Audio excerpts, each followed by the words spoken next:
ఈరోజే పుష్యమాసం శుక్రవారం. ఈరోజు ఈ కథను వింటే చాలు జన్మల దోషాలు తొలగి కోటి జన్మల పుణ్యం వస్తుంది, సకల శుభాలు కలుగుతాయి. మరి ఆ కథ ఏంటో ఇప్పుడు విందాం. శ్రీకృష్ణదేవరాయలు విజయనగరాన్ని పరిపాలిస్తున్న రోజులవి. శ్రీకృష్ణదేవరాయలు తన ఆస్థానంలో ఉన్న కవులను అలాగే కళాకారులను ఎప్పటికప్పుడు కొత్త కొత్త సమస్యలు అడిగేవాడు. ఆ సమస్యలకు తృప్తిగా ఉన్న జవాబు పొందాక వాళ్లను సన్మానించేవాడు. ఇది రాయల కొలువులో నిత్య కృత్యం. అటువంటి శ్రీకృష్ణదేవరాయలకు ఒకసారి ఈ ప్రపంచంలో అన్నిటికన్నా గొప్ప వస్తువు ఏది అన్నది తెలుసుకోవాలనే కోరిక పుట్టింది. వెంటనే దండోరా వేయించాడు. దాంతో దేశం నలుమూలల నుంచి అనేక మంది వివిధ రకాల బొమ్మలను తీసుకువచ్చారు. అలా అక్కడకు వచ్చిన వారిలో ఒక వ్యక్తి తెచ్చిన వస్తువు అందరినీ ఆకర్షించింది. అదేంటి అంటే ఆ వ్యక్తి చేతిలో ఒక నాలుక బొమ్మ ఉంది. అప్పుడు శ్రీకృష్ణదేవరాయలు అతని వంక విచిత్రంగా చూశాడు. అప్పుడు అతను రాజు వంక చూసి ఇలా పలికాడు: ప్రపంచంలో అన్నిటికైనా అతి విలువైనది, అతి గొప్పది నాలుక అంటూ ప్రదర్శించాడు. దీంతో సభలో ఉన్నవారంతా ఆశ్చర్యపోయారు. ఎన్నో విలువైన వస్తువులు వైడూర్యాలు ఉండగా ఈ నాలుక బొమ్మ ఎలా గొప్పదవుతుంది అనే కుతూహలం కలిగిన రాజు ఇలా అన్నాడు: నీ పేరేమిటి అని మహారాజు అడగ్గా దానికి అతను నా పేరు గోపన్న. రాజా, మీ కీర్తి ప్రపంచం నలుమూలలా చంద్రకాంతిలా వెదజల్లుతుంది. మీ రాజ్యంలోని ప్రజలందరూ ఎంతో సుభిక్షంగా ఉన్నారు. మీ ఖ్యాతి ఇంత అని చెప్పలేం. మిమ్మల్ని ప్రత్యక్షంగా చూడాలనే వచ్చా అంటూ తన పరిచయం చేసుకున్నాడు గోపన్న. దాంతో రాజు ఎంతో సంతోషించి, ఎందువల్ల నాలుకే గొప్పదని నీకు అనిపించిందో వివరించు అని పలికాడు. అదేవిధంగా ఇన్ని అందమైన విలువైన వస్తువుల కన్నా ఈ నాలుకే గొప్పదని నువ్వు రుజువు చేయగలవా అని నిలదీశాడు రాజు. దానికి అతను గోపన్న ఇలా పలికాడు: మహారాజా, ఈ ప్రపంచంలో ఎవరిని జయించాలన్నా, ఎదుటివారిని పొగడాలి అన్నా, అందాన్ని వర్ణించాలి అన్నా నాలుకతోనే సాధ్యం.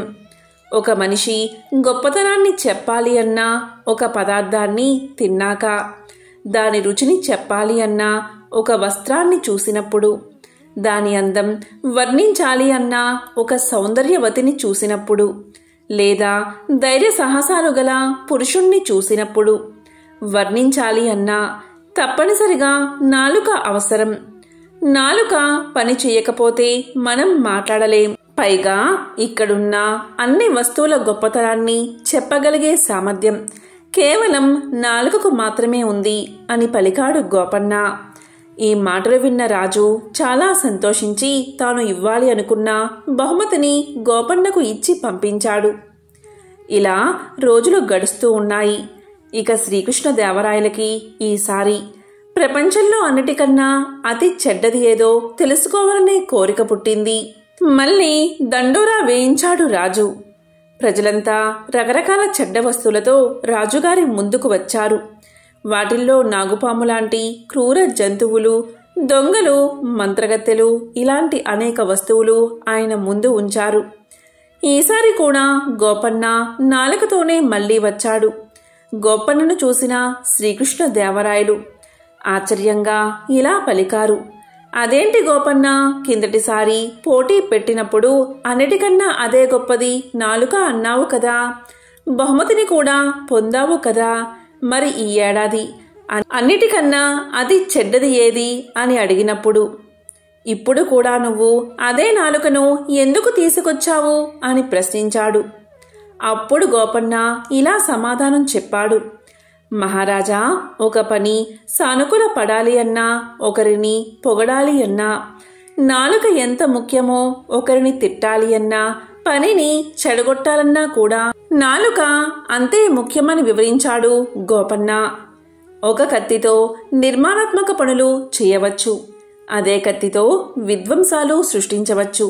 మహాభారతంలో కౌరవ పాండవుల మధ్య సంధి కుదర్చడానికి అనేక రాయబారాలు జరిగాయి. సంజయుడు రాయబారం చేశాడు. శకుని కుమారుడు ఉలూకుడు నడిపిన రాయబారం అన్నిటికన్నా అతి నీచమైనది. పని సానుకూల పడకుండా చేయగలిగినవాడు ఉలూకుడు. చివరిగా శ్రీకృష్ణుడు రాయబారం చేశాడు. ఇన్ని రాయబారాలు ఒక్క నాలుకే పనిచేసింది. శకుని కొడుకు చేసిన రాయబారం వల్లే యుద్ధం సంభవించింది. శ్రీకృష్ణ పరమాత్మ చేసిన రాయబారం మనసుకి ఊరట కలిగించింది. ఒక నాలుక అన్నిటికన్నా చెడ్డది, నాలుకే అన్నిటికన్నా గొప్పది అని గోపన్న వివరణ ఇచ్చాడు. ఆ వివరణతో తృప్తి చెందాడు శ్రీకృష్ణదేవరాయలు. మళ్లీ గోపన్నకే బహుమతి ఇచ్చి పంపాడు. కాబట్టి ఈ పవిత్ర కథను ఎవరైతే వింటారో లేక చెప్తారో వారికి సకల శుభాలు కలుగుతాయి. జన్మల దోషాలు తొలగి కోటి జన్మల పుణ్యం వస్తుంది. భక్తులారా, శ్రీ మహాలక్ష్మి యొక్క షష్టమ కలయే శ్రీ విజయలక్ష్మీదేవి. ఆమె అనుగ్రహం లేకపోతే మన పనులన్నీ నిరర్ధకాలే అవుతాయి. 6వ కళ అవడం వల్ల షష్ఠీదేవిగా చెప్పబడే ఈ మహామాత దయవల్లే దేవతలు రాక్షసులను ఓడించగలిగారు. విజయలక్ష్మి యుక్తుడు కావడం వల్లే విష్ణువు సృష్టిలో అజేయుడు అయ్యాడు. మనం ఏది చేసినప్పటికీ అది సఫలం అవ్వడమే ప్రధానం. విఫలం అయ్యే వాటిని ఎంత చేసినా ప్రయోజనం ఉండదు కదా. కాబట్టి సర్వకార్య సాఫల్యార్థమై సర్వులను విజయలక్ష్మిని ఆరాధించాలి. అత్యంత ప్రధానమైన ఆ లక్ష్మీ కళ రాజయోగాన్ని సిద్ధింప చేస్తుంది. కాబట్టి ఎవరైనా సరే విజయలక్ష్మీదేవిని ఆరాధిస్తే అలాంటి వారికి సత్ఫలితాలకు లోటు ఉండదు. ఉదాహరణగా సుదర్శనుడు అనే కథను వినిపిస్తాను, శ్రద్ధగా వినండి. పూర్వం ఒకానొకప్పుడు మనోరమ అనే ఆమె విధివశాన భర్తను బంధు దౌష్టముచే సంపదను కోల్పోయి ఒక్కగానొక్క కుమారుడైన సుదర్శనుడితో సహా అడవులకు పారిపోయింది.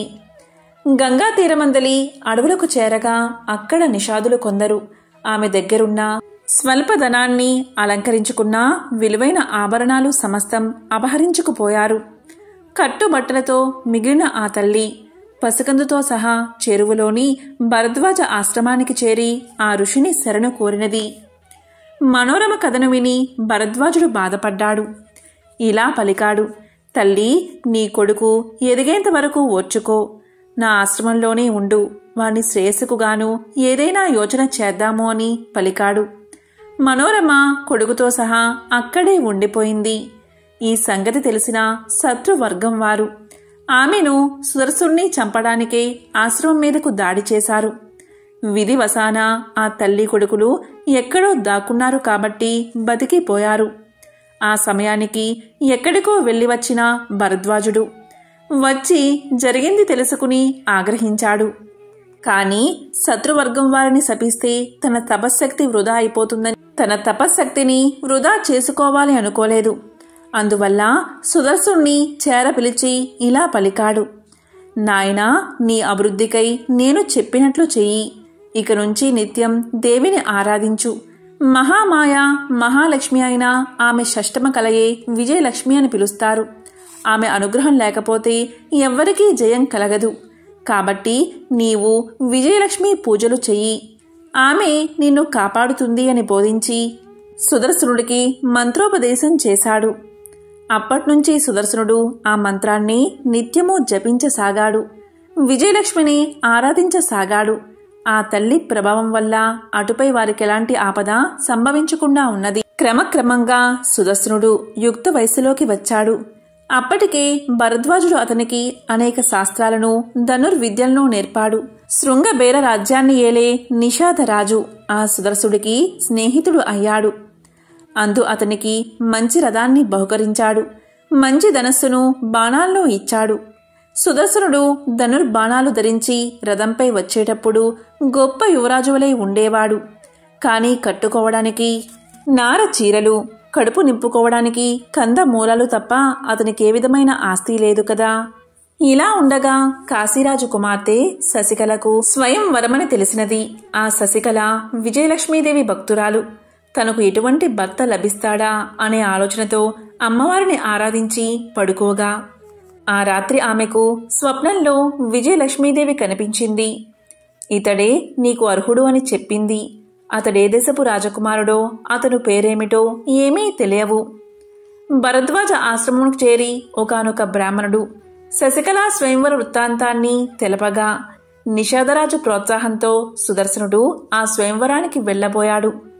ఋషి నుంచి తల్లి నుంచి ఆశీస్సులు తీసుకుని తన రథాన్ని ఎక్కి కాశీకి బయలుదేరాడు. అక్కడ శశికళ స్వప్నంలో అమ్మవారు చూపిన సుదర్శనుడి రూపాన్ని చిత్రం గీసి తండ్రికి ఇచ్చింది. తండ్రి, ఇందులో ఉన్నవాడే నా వరుడు. అటువంటి వాడు వస్తే నన్ను కన్యాదానం చెయ్యండి. నేనింకా స్వయంవరానికి రాలేను అని చెప్పింది. కాని అప్పటికే రాజులు అనేకం వచ్చి ఉన్నారు. కాశీరాజు సుబాహుడు చిత్రపటాన్ని చారులకు చూపించి ఇలాంటివాడు ఎవడైనా ఉన్నాడేమో చూసి రమ్మన్నాడు. నిషాద రాజుతో కలిసి వచ్చిన సుదర్శుణ్ణి చూసి వారా వార్త రాజుకు చెప్పారు. రాజు శశికళ సుదర్శనుల కళ్యాణానికి సిద్ధం చేశాడు. అది విని స్వయంవరానికి వచ్చిన సింధు, కరూస, మద్ర, మాహిష్మతి, చోళ, పాంచాల, కర్ణాట, కామరూప, విదర్భ, కోసలాది దేశాల రాజులందరూ ఎంతో కోపగించారు. ఆ అందరు రాజులు ఇది తమకు అవమానంగా భావించారు. అందరి సైన్యాలు కలిసిపోయాయి. 4 ఔక్షోహిణుల సైన్యంతో వాళ్లు కాశీరాజుపై యుద్ధం ప్రకటించారు. సుబాహుడి సంగతి సుదర్శనుడికి చెప్పాడు. సుదర్శనుడు విజయలక్ష్మిని ధ్యానించాడు. స్వల్ప సైన్యంతో మిత్రుడైన నిషాదరాజు తోడురాగా తన రథాన్ని అధిరోహించి శత్రుసేనలపై కలబడ్డాడు. 1, 2, 4 ఔక్షోహిణుల సైన్యమది. యుద్ధం చేస్తూనే విజయలక్ష్మిని స్మరిస్తున్నాడు సుదర్శనుడు. అంతే, తక్షణమే యుద్ధరంగంలో ప్రత్యక్షమైంది అమ్మవారు. ఆ అమ్మ ఎర్రగా కెంపులా మెరిసిపోతున్న శరీర ఛాయతో ఎర్రటి పట్టుచీర కట్టుకుని ఎర్రటి ఆభరణాలు, ఎర్ర పూలమాల ధరించి ఉంది. శంఖం, చక్రం, గద, ఖడ్గం, ధనుర్బాణాలు, తోమరం, కుంతలం ధరించిన 8 చేతులతో గరుడ వాహనం మీద నుంచి దిగింది అమ్మవారు రణరంగంలోకి. శత్రు సైన్యాలను ఎక్కడికక్కడే నరికి పారేయసాగింది. శత్రువులు లీలగాను నిషాద, సుబాహు, సుదర్శనులు అస్పష్టంగానూ ఆమెను చూశారు. ప్రళయంలా ముంచుకొచ్చిన సైన్యం పట్టుమని 10 గడియలు కూడా పోరాడకుండానే సమసిపోయింది. దీంతో విజయలక్ష్మిని కాశీరాజు అనేక విధాలా ప్రార్థించాడు. సుదర్శనుడు భక్తి పారవస్యంతో ఆ తల్లికి పాదాక్రాంతుడు అయిపోయాడు. విజయోత్సాహంతో ఆ తల్లి ఇలా పలికింది: సుదర్శన, వెళ్ళు. అయోధ్యాపతి ఈ యుద్ధంలో చనిపోయాడు.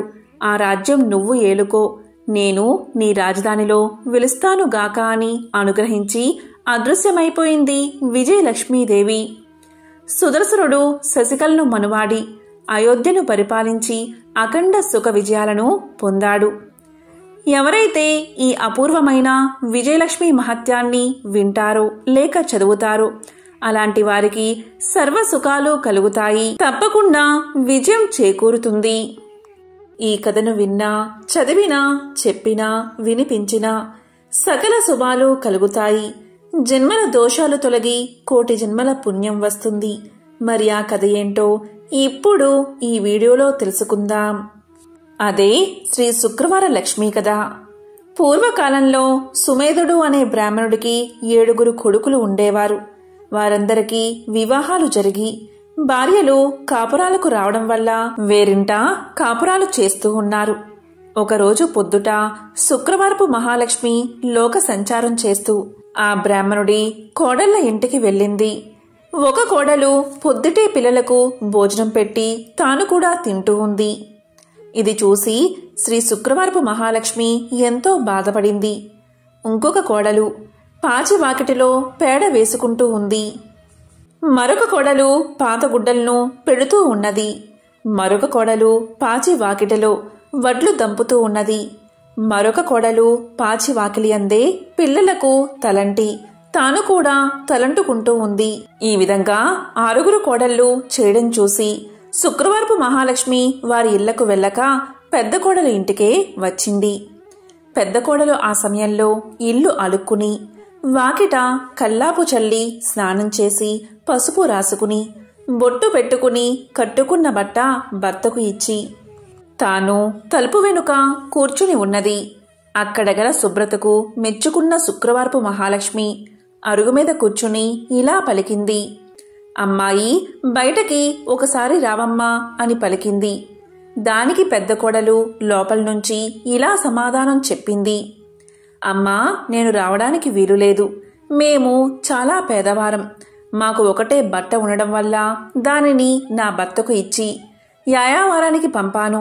నా భర్త వచ్చే వరకు నేను ఇక్కడే కూర్చుంటాను అని సమాధానం చెప్పింది. అప్పుడు శుక్రవారపు మహాలక్ష్మి తన బట్టలో సగం ఆమెకు కట్టబెట్టి తనకు ఒక సోలెడు బియ్యం వార్చి పెట్టమని కోరింది. అందుకు పెద్ద కోడలు ఎంతో బాధపడి, అమ్మా, నా భర్త వచ్చే వరకు ఇంట బియ్యం ఉండవని సమాధానం చెప్పింది. అప్పుడు శుక్రవారపు మహాలక్ష్మి ఇలా పలికింది. అమ్మా, నీవు శుక్రవారపు మహాలక్ష్మి మా ఇంటికి వచ్చింది. ఆమెకు ఈ సరుకులు కావాలని వర్తకులకు చెప్పి కావలసినవి తెచ్చుకోమని చెప్పి ఆ బ్రాహ్మణ స్త్రీని పంపించింది. దాంతో పెద్ద కోడలు శుక్రవారపు మహాలక్ష్మి చెప్పిన ప్రకారం కోమటి ఇంటికి వెళ్లి తన ఇంటికి శుక్రవారపు మహాలక్ష్మి వచ్చిందని తెలిపి పప్పు, బియ్యం, మిగతా వంటకు కావలసిన పదార్థాలన్నీ ఇమ్మని కోరగా అతడు వాటన్నిటినీ ఇచ్చాడు. తరువాత పెద్ద కోడలు శుక్రవారపు మహాలక్ష్మి చెప్పిందని తెలుగువాని దగ్గరకు వెళ్లి మా ఇంటికి శుక్రవారపు మహాలక్ష్మి వచ్చింది, ఆమెకు ఈ పదార్థాలు కావాలని తెలుగులవాణ్ణి కోరగా తెలుగులవాడు తెలగపిండిని, నూనెను ఇచ్చాడు. ఆ తరువాత పెద్ద కోడలు కంచెల దగ్గరకు వెళ్లి కంచెల దగ్గర శుక్రవారపు మహాలక్ష్మి మా ఇంటికి వచ్చింది, ఆమెకు ఈ పదార్థాలు కావాలని కోరగా కంచరి ఇంటి దగ్గర పాత్ర సామాగ్రిని ఇచ్చాడు. తరువాత పెద్ద కోడలు సాలెవాని దగ్గరకు వెళ్లి మా ఇంటికి శుక్రవారపు మహాలక్ష్మి వచ్చింది, ఆమెకు ఈ పదార్థాలు కావాలని కోరగా సాలివాడు మంచి మంచి బట్టలను పెద్ద కోడలకు అందజేశాడు. దాంతో పెద్ద కోడలు ఇంటికి వెళ్లి 4 పిండి వంటలతో అవకాయ పచ్చలతో శుక్రవారపు మహాలక్ష్మికి వడ్డించింది. అంతలో ఆమె భర్త ఎడమూట పెడమూటలతో సంతోషంగా ఇంటికి వచ్చాడు. ఆ రోజు అతనికి సంతృప్తికరంగా యాయావారం దొరికింది. అతనికి పెద్ద కోడలు భోజనం వడ్డించగా దాన్ని పోంచేసి ఇవి ఎక్కడ్నుంచి వచ్చాయి అని అడిగాడు. ఆమె తమ గృహానికి శుక్రవారపు మహాలక్ష్మి వచ్చిందని తెలియజేసింది. అంతలో శుక్రవారపు మహాలక్ష్మి తానింక వెళ్తాను అని చెప్పగా పెద్ద కోడలు అమ్మా, ఈరోజు రాత్రి భోజనం చేసి వెళ్దూగాని అని కోరింది.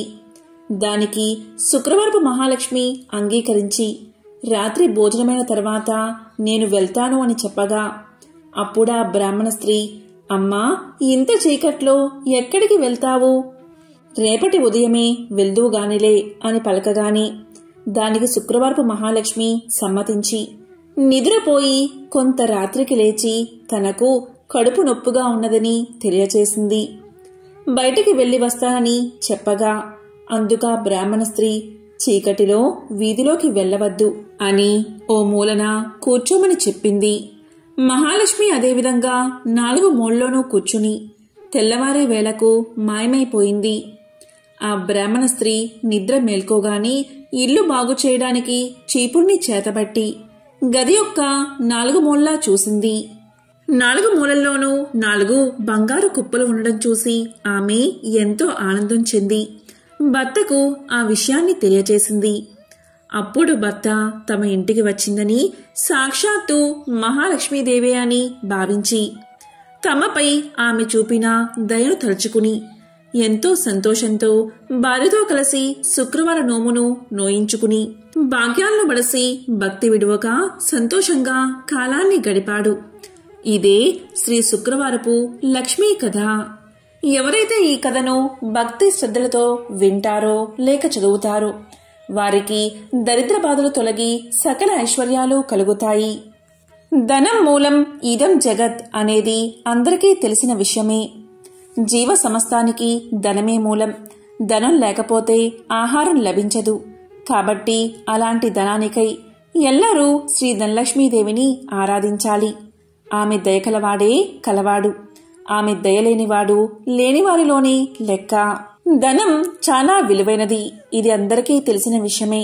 కాబట్టి ధన ప్రాప్తికై శ్రీ మహాలక్ష్మీదేవిని ఆరాధించాలి.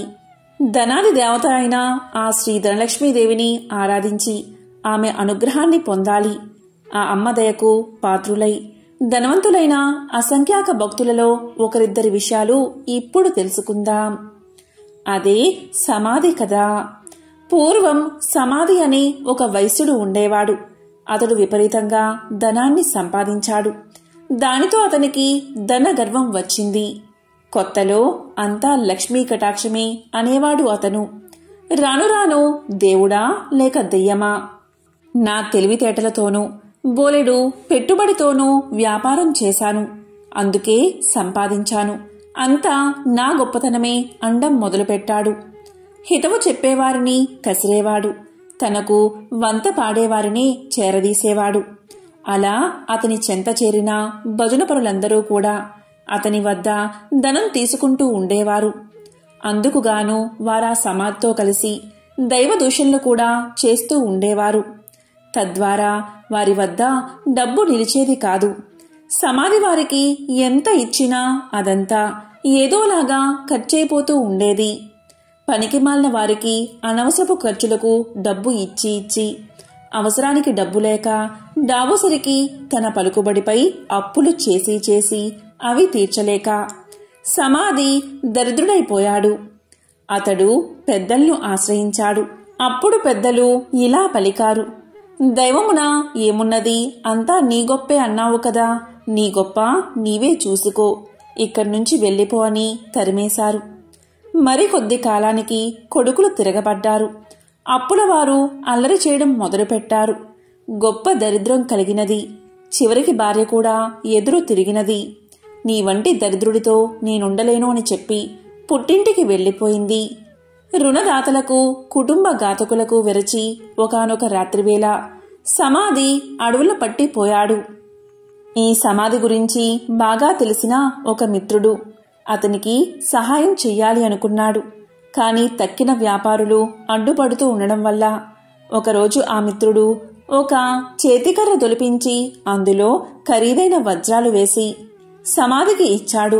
అప్పుడా మిత్రుడు సమాధితో ఇలా పలికాడు: సమాధి, నీవు దరిద్రంచే బాధపడుతూ ముసలివాడివలే అయిపోయావు. నేను ప్రత్యక్షంగా ధనమిస్తే ఇతర వ్యాపారులతో నాకు గొడవ వస్తుంది. కాబట్టి నీ చేతికి ఊతంగా ఈ కర్రను తీసుకో అని చెప్పాడు. దానికి సమాధి ఎంతో బాధతో ఆ చేతికర్ర తీసుకుని ఆ చేతికర్రతో సంతకు వెళ్లి ఆ చేతికర్రను సంతలో ఎవరో పొరుగువాడికి చవకగా అమ్మేసి దానితో వంట సరుకులు కొనుగోలు చేశాడు.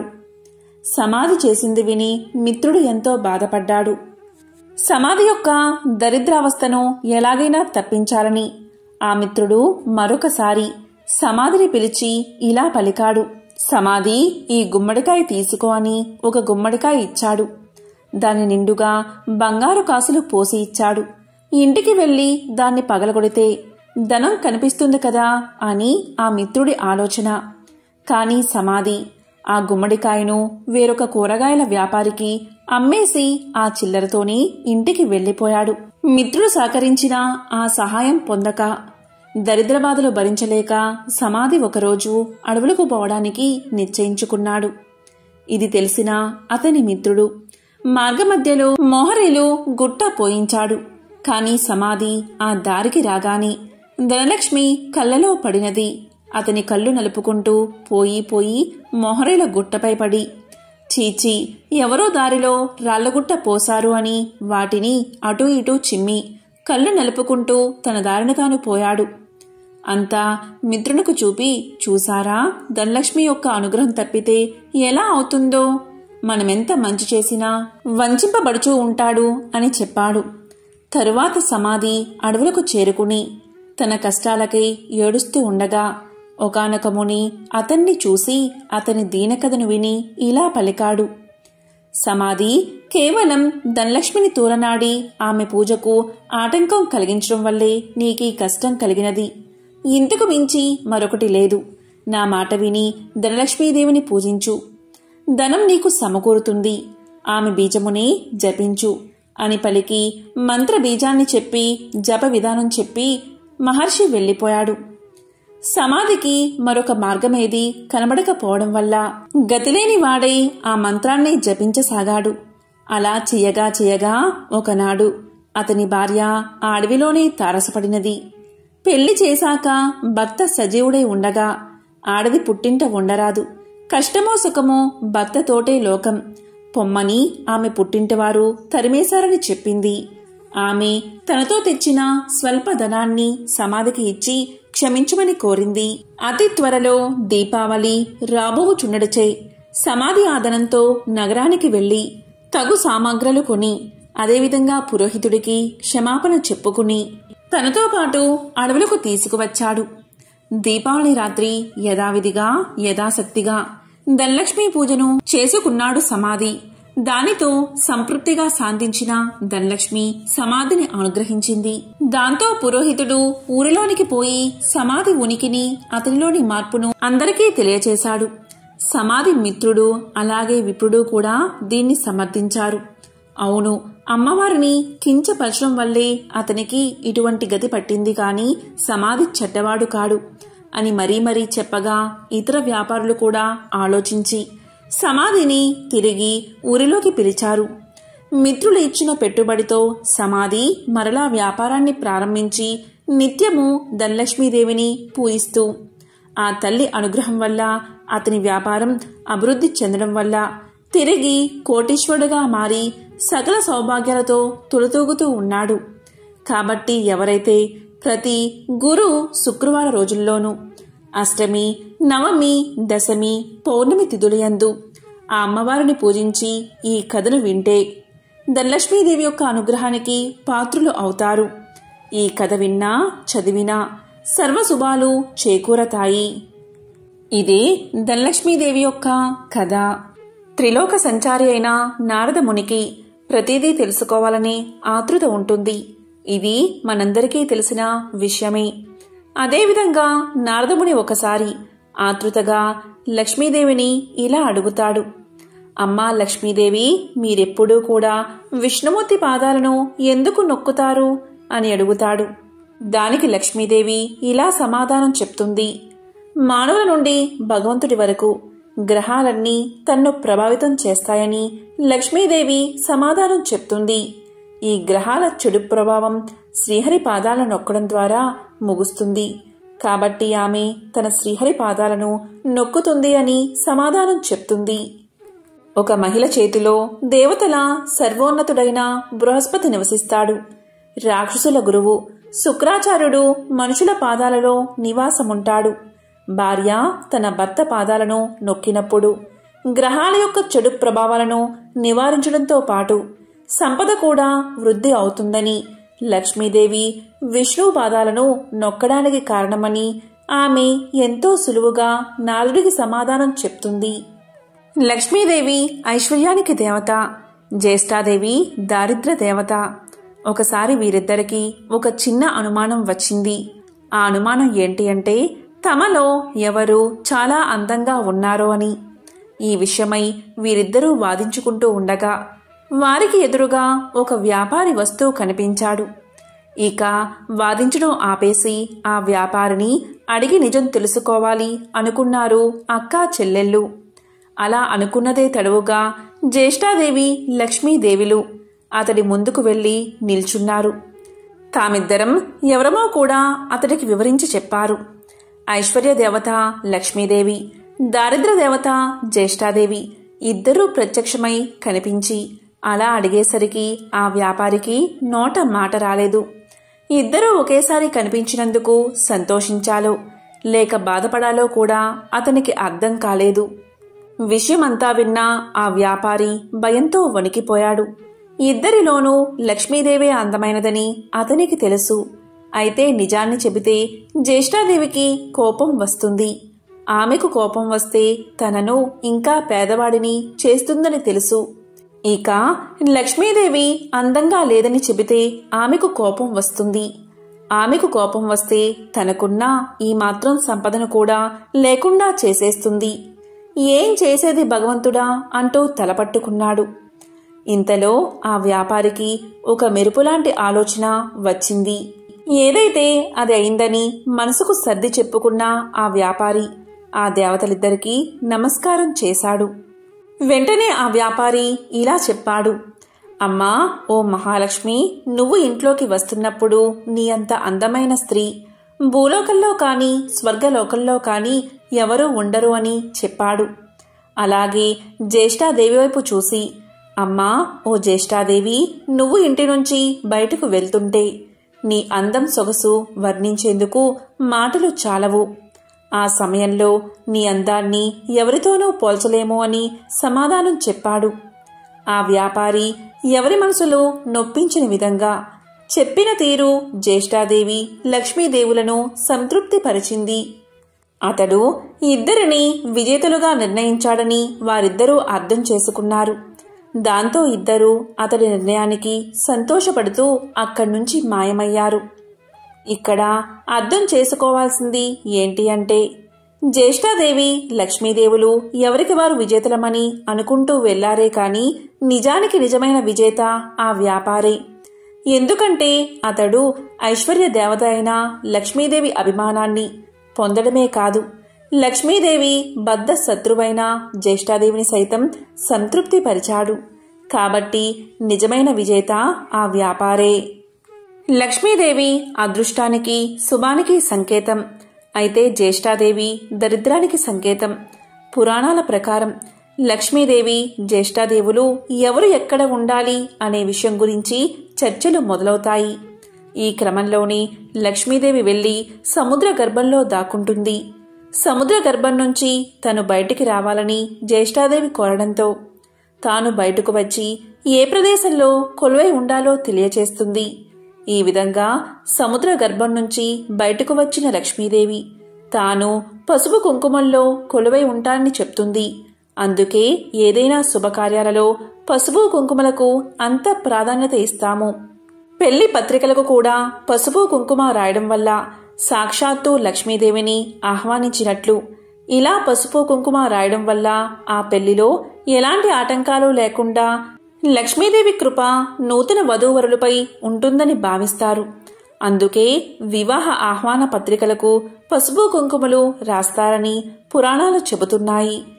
మనం లక్ష్మీదేవి చిత్రపటాన్ని చూసినప్పుడు ఆమెకు గుడ్లగూప వాహనంగా ఉండడాన్ని చూస్తూ ఉంటాం.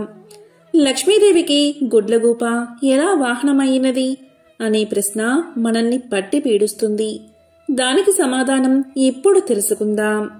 ఒకప్పుడు కౌశికుడు అని ఒక గొప్ప విష్ణుభక్తుడు ఉండేవాడు. అతడు గొప్ప సంగీత విద్వాంసుడు. సుమధురమైన తన గాన మాధుర్యంతో మహావిష్ణువుని ప్రసన్నం చేసుకున్నాడు. స్థూల శరీరాన్ని విడిచిన తర్వాత విష్ణు లోకాన్ని చేరుకున్నాడు. శ్రీహరి తన ప్రియభక్తుణ్ణి స్వాగతించి అతని గౌరవార్థం అంతరంగిక సంగీత సభ ఒకటి ఏర్పాటు చేశాడు. ఆ సభలో దేవర్షి నారదుడికి ప్రవేశం లభించలేదు. తుంబురుడికి సకల మర్యాదలతో స్వాగతం చెప్పారు. తనకు ప్రవేశం లేకపోవడం అటుంచి తన ప్రత్యర్థి అయిన తుంబురుడికి స్వాగత సత్కార్యాలు లభించడం చూసిన నారదుడు ఎంతో మండిపడ్డాడు. అయినా తమాయించుకుని లక్ష్మీదేవి మందిరంలోంచి లోనికి పోవడానికి ప్రయత్నం చేశాడు. అక్కడ కూడా లక్ష్మీదేవి యొక్క చెలికత్తెలు నారదుడికి అడ్డుపడ్డారు. దానితో ఎంతో కోపగించిన నారదుడు మహాలక్ష్మిని శపించాడు. అది తెలిసిన వెంటనే లక్ష్మీనారాయణులు నారదుని ముందు ప్రత్యక్షం అయ్యారు. తమను మన్నించమని వేడుకున్నారు. అప్పటికి నారదుడి కోపం శాంతించింది. తన తొందరపాటుకు పశ్చాత్తాపం మొదలైనది. శరీరమంతా చెమటలు పట్టాయి. కీలరిగి వాత పెట్టడం బాగా తెలిసిన నారాయణుడు చేసిన దానికి సిగ్గుపడుతున్న నారదుణ్ణి చూసి ఇలా పలికాడు. నారదా, నీ కోపం కారణం నాకు తెలుసు. నిజానికి భక్తి జ్ఞానములయందు శీలవర్తములయందు తుంబురుడు నీకన్నా కపటి కాడు, గర్విష్ఠుడు కాడు. కపట భక్తిని ప్రదర్శించేవారు ఎన్ని తీర్థాలు సేవించినప్పటికీ వ్యర్థం. భక్తి శ్రద్ధలతో నన్ను కొలిచేవారికి అవశ్యం వశుడనే. సంగీతం చేత నన్ను చేరవచ్చునని చాటి చెప్పడానికే కౌశిక తుంబురులను నేను సత్కరించాను. నీ శాపానికి ఏమీ బాధపడకు, లోకహితమే జరుగుతుంది, చింతించవద్దు అని చెప్పాడు నారాయణుడు. నారదునికి అప్పటికి జ్ఞానోదయమైనది. ఓ దేవదేవా, నా తప్పులను క్షమించు, అవివేకి వలె ప్రవర్తించాను, నన్ను కాపాడు. తుంబురా కౌశికుల వలె సంగీతంలో మేటినైతే ఇంతటి విపరీతం జరిగి ఉండేది కాదు కదా అంటూ కట్టెలు తెంచుకుని ప్రవహిస్తున్న కన్నీటి వరద మధ్య నారదుడు నారాయణుడి పాదాల మీద పడ్డాడు. భక్తుని పశ్చాత్తాపం భగవంతుడి హృదయాన్ని కరిగించింది. తన దివ్య హస్తాలతో నారదుణ్ణి పైకి లేపాడు నారాయణుడు. ధైర్యాన్ని చెప్పాడు. సంగీతం నేర్చుకోవాలన్న కుతూహలం నిజంగా ఉంటే తాను చెప్పినట్లు చెయ్యమన్నాడు. ఉత్తరాన మానస సరోవరానికి అవతల ఒక పర్వత శిఖరముంది. దానిమీద ఒక దివాంతం ఉంది. ఆ ఉలూకాపతికి శుశ్రూష చేసి సంగీతంలో మేటివి కమ్మని దీవించాడు నారాయణుడు. దీంతో నారదుడు శ్రీమన్నారాయణుడికి కృతజ్ఞతలు ప్రకటిస్తూ చేతులు జోడించిన నారదుడు సెలవు పుచ్చుకున్నాడు. వెంటనే మనోవేగంతో మానస సరోవరం చేరుకున్నాడు. కమ్మని సంగీతం అస్పష్టంగా వినిపిస్తుంది. తెరలు తెరలుగా వస్తున్న ఆ గాన మాధుర్యాన్ని పట్టుకుని ఆవలగిరి శిఖరం చేరాడు నారదుడు. గంధర్వ, కిన్నెర, కింపురుష, అప్సరసాదులెందరో అక్కడ సంగీతాభ్యాసం చేస్తున్నారు. వారి మధ్య గురు పీఠం మీద దివ్యకాంతులతో ప్రకాశిస్తున్న గానబంధు నారదుణ్ణి చూడగానే వినయంతో ఆసనం దిగి ఎదురు వెళ్లాడు. ఆనందంగా ఆసనం చూపి కుశల ప్రశ్నలు వేశాడు. ఎందుకు వచ్చాడో కారణం చెప్పమని ప్రార్థించాడు. నారదుడు గానబంధు వినయానికి, సంగీత పాఠవానికి ఆశ్చర్యపోయాడు. తనకు తెలియని ఈ సంగీతవేత్త ఎవరని ఆలోచనలో పడ్డాడు. అతడు ఎవరైతేనేం, తనకు కావలసినది సంగీత విద్య. ఉలూకాపతికి నమస్కారం చేసి జపతపాదులకు సాధ్యం కాని శ్రీహరిని తుంబుర కౌశికులు గాన మాధుర్యంతో వశం చేసుకున్నారని, తనకు అలాంటి దివ్యగాన విద్యను ప్రసాదించమని వేడుకున్నాడు. గానబంధు అంటే ఉలూకాపతి. నారదుడి ఆంతర్యం గ్రహించి ముందు తానెవరో వివరించసాగాడు. ఓ నారద మహర్షి, నేను చెప్పేది శ్రద్ధగా వినండి. పూర్వం భువనేశుడు అనే రాజు ఉండేవాడు. అతడు చాలా జాలిగుండె కలవాడు, ధర్మవర్తనుడు. సంప్రదాయానుసారం ధర్మకార్యాలన్నీ క్రమం తప్పకుండా నిర్వహించేవాడు. అటువంటి ఉత్తమ పాలకుడు సంగీతాన్ని మాత్రం నిషేధించాడు. ఎవరైనా గానాలాపన చేస్తే మరణశిక్ష విధించమని మంత్రులకు తెలియచేశాడు. భగవంతుణ్ణి కూడా భక్తి గీతాలతో స్తుతించకూడదని చాటింపు వేయించాడు. ఒకరోజు హరిమిత్రుడు అనే భక్తుడు రాజు ఆజ్ఞను మర్చిపోయి భగవంతుణ్ణి కీర్తిస్తూ గానం చేశాడు. ఆ గాన మాధుర్యంలో మునిగిపోయిన ప్రజలు కూడా పాడకూడదు అన్న విషయాన్ని మర్చిపోయారు. వెంటనే రాజభటులు వచ్చారు. హరిమిత్రుణ్ణి రాజు ముందు నిలబెట్టారు. రాజు ఆలోచించాడు. పాడినవాడు బ్రాహ్మణుడు. బ్రహ్మహత్య మహాపాపం, మరణశిక్షతో సమానమైనది రాజ్య బహిష్కరణ. ఇలా ఆలోచించి హరిమిత్రుడి సంపదనంతా స్వాధీనం చేసుకుని రాజ్యం నుంచి వెళ్లగొట్టాడు రాజు. కాలచక్రం తిరగడం మానదు కదా. కొంతకాలానికి రాజు మరణించాడు. పుట్టిన ప్రతి ప్రాణి గిట్టక తప్పదు. అలాగే గిట్టిన ప్రాణి కూడా పుట్టక తప్పదు. నరుడిగా మరణించిన రాజు గుడ్లగోపగా జన్మించాడు. దివాంద జన్మ కాబట్టి రాత్రులందే ఆహారం సంపాదించుకోవాలి. తిండి ఒక సమస్యగా తయారైనది. పురాకృత దోష ఫలితం కాబోలు. ఒకసారి 4 రోజులైనా ఆహారం దొరకలేదు.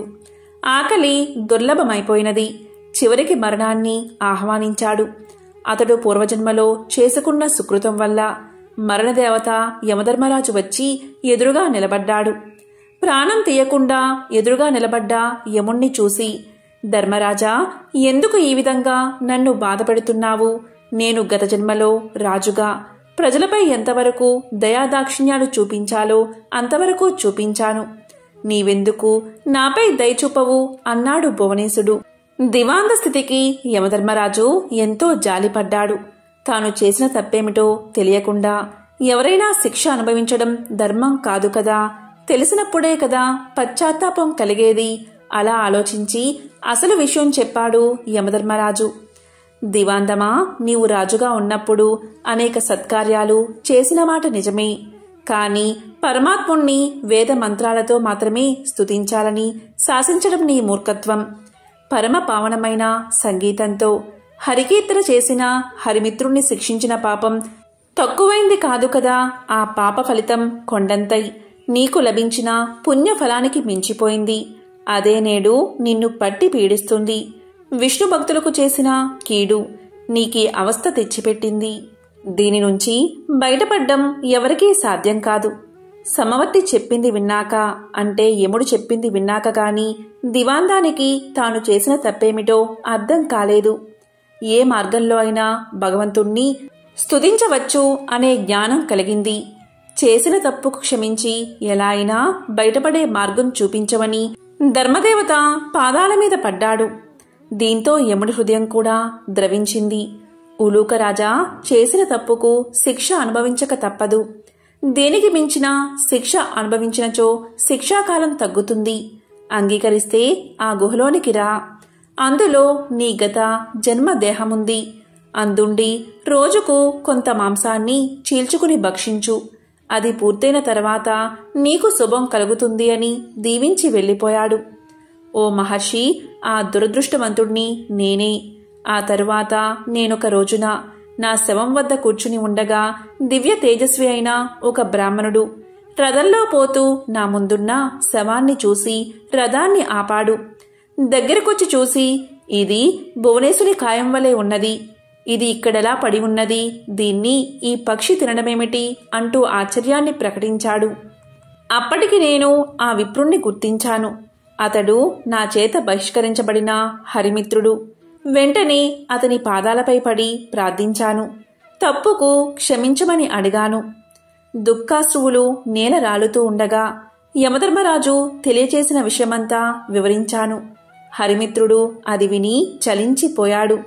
తన అంతరంగ భావమునకు అనుగుణంగా ఇలా పలికాడు. నీ బాధలు చూస్తుంటే నాకెంతో విచారం కలిగింది. నీవు నా ఎడల చూపిన కాఠిన్యం నేను ఆ రోజునే మర్చిపోయాను. నీవు అనుభవించిన బాధ ఇక చాలు. ఈ క్షణం నుంచి నీకు బాధన్నది లేకుండా ఉండుగాక. గొప్ప సంగీత విద్వాంసుడివై లోకంలో ఉత్తమ సంగీత విద్యను బోధిస్తావు కాక అంటూ అతడు నా కృతజ్ఞతను స్వీకరించి వైకుంఠానికి వెళ్ళిపోయాడు. అతని దీవెనలు ఫలించి నేను ఇలా ఉన్నాను అంటూ గానబంధు తన కథంతా వివరించాడు. ఆ తరువాత నారదుడు గానబంధు విద్వాంసుని శిష్యుడయ్యాడు. తొలి రోజునే సంగీతం ఎలా నేర్చుకోవాలో అనే విషయం మీద పాఠం చెప్పాడు. సంగీతం ఒక దివ్య కళ అన్నాడు. తపంతో కాని తామసంతో కాని అది పట్టుబడదు అన్నాడు. కళ కోసం జీవితాన్ని అర్పించాలి అన్నాడు. కష్టపడి నిరంతరం సాధన చేస్తే ఎవరైనా అపురూపమైన ఈ కళలో ఆధిక్యం సాధించవచ్చు అన్నాడు. గౌరవభావం మొహంలో ఉట్టిపడుతూ ఉండగా వినయంగా తలవంచుకుని ఆలకించాడు నారదుడు. ఆ సాధన అలా 1000 ఏళ్లు గడిచాయి. కఠోరమైన దీక్షతో నారదుడు 3 లక్షల రాగాలలో మంచి ప్రావీణ్యం గడించాడు. సహపాఠులంతా పొగిడేస్తుంటే సంగీతంలో ఇక తనకు తిరుగులేదనే గర్వంతో ఉబ్బిపోయాడు.